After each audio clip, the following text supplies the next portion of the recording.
43歲嘅妻子喺8個月期間打賞男主播700萬，法院話唔使還，丈夫反而仲要賠6萬入去。咁作為一名律師咧，見到呢個標題，同樣覺得非常震驚。但係比起新聞更加精彩嘅係下面嘅評論，有人話以後養小三係咪就可以直接通過打賞呢？轉賬嘅錢仲會被法院追回添。仲有人話我睇網上打賞人哋女主播都要還錢，咁男主播點解唔使還錢呢？跟住仲有人話啦，1分都要唔翻嚟，仲要俾6萬蚊。仲有人講啦，夫妻共同財產唔係可以要翻嚟一半咩？今日我就同大家分析一下呢個離奇嘅判決，同時咧解答下各位網友嘅疑問。第一，點解700萬嘅打賞唔使還？首先關鍵係在於丈夫並未舉證婚外情，法院經過調查之後咧證實冇曖昧嘅聊天記錄，冇私底下嘅轉賬記錄，純粹就係娛樂消費。平台係正規嘅公司，亦都係正規營業嘅，而女方嘅消費咧係你情我願嘅等價交換，自願消費就冇返還嘅法律基礎啦。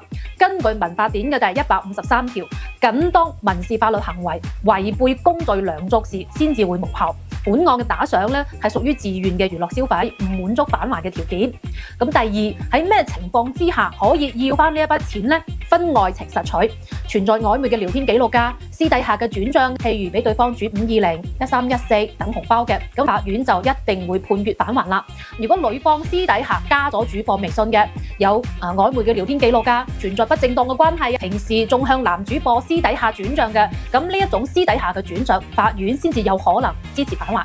但係本案嘅轉賬全部都通過平台，完全避開晒私底下轉賬存在不正當關係等避雷啦。之前咧喺天津嘅法院曾經因為打賞伴隨住線下嘅戀人關係，以及遠遠超過合理嘅消費等等，判決主播返還50%嘅收益啦。同呢單案件係有根本嘅區別嘅。咁第三，700萬冇咗啦，仲賠入去6萬蚊，咁丈夫仲可以點樣做呢？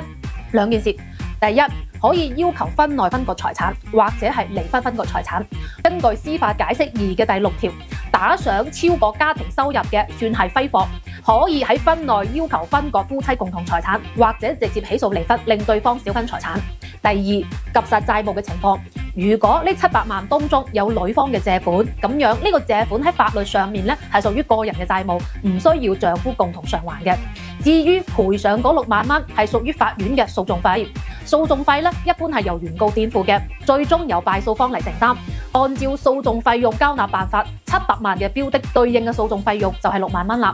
因為原告敗訴，所以由起訴方嚟承擔。所以咧打賞追翻嚟嘅核心係同性別冇關嘅，而係在於是否存在婚外情，是否有私底下嘅經濟往來，或者是否超出合理嘅消費。